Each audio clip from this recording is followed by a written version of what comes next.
25 December সকাল 11:55 বাংলাদেশ বিমানের একটি ফ্লাইটে হযরত শাহজালাল আন্তর্জাতিক বিমানবন্দরে অবতরণ করবেন বিএনপির ভারপ্রাপ্ত চেয়ারম্যান তারেক রহমান।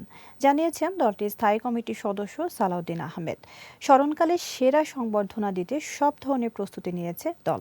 বিস্তারিত আহসান হাবিবের প্রতিবেদনে।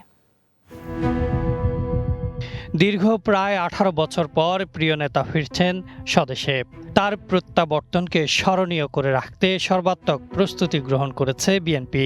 আগামী 25 ডিসেম্বর তারেক রহমানের দেশে ফেরার দিনে হযরত শাহজালাল বিমানবন্দর থেকে এভার কেয়ার হাসপাতাল, এরপর গুলশান পর্যন্ত কয়েক লাখ মানুষের জমায়েতের প্রস্তুতি নিচ্ছেন নেতাকর্মীরা। এরই মধ্যে দক্ষ কর্মীদের নিয়ে একটি বিশেষ নিরাপত্তা দল গঠন করা হয়েছে। তারাই পুরো যাত্রাপথে এবং কার্যালয়ের নিরাপত্তা নিশ্চিত করবেন। ছাত্রদল নেতারা বলছেন তাদের যে দায়িত্ব রয়েছে সেই বিষয়ে তারা অবগত রয়েছেন। বাংলাদেশের তরুণরা তারেক রহমান দেশে আসলে আরও বেশি তাকে শুনতে পাবে এবং আরও বেশি তাদের নেতা হিসাবে তারা গ্রহণ করবে বলে আমরা বিশ্বাস করি। বাংলাদেশ জাতীয়তাবাদী দলের এবং তার অঙ্গ সহযোগী সংগঠনের প্রতিটি নেতাকর্মী কার কি দায়িত্ব রয়েছে, কার কি কাজ করতে হবে সেটির বিষয়ে আমরা সবাই আসলে অবগত। উনি এই বিগত 17 বছর বাংলাদেশ থাকতে পারেনি ফ্যাসিবাদী আমলের কারণে। উনি অচিরেই আমাদের মাঝে আসবেন। অভ্যর্থনা কমিটির সদস্য সচিব, দলের সিনিয়র যুগ্ম মহাসচিব রুহুল কবির রিজভী গ্রিন টিভিকে দেয়া একান্ত সাক্ষাৎকারে বলেন, দলের পক্ষ থেকে এরই মধ্যে সকল প্রস্তুতি সম্পন্ন করা হয়েছে।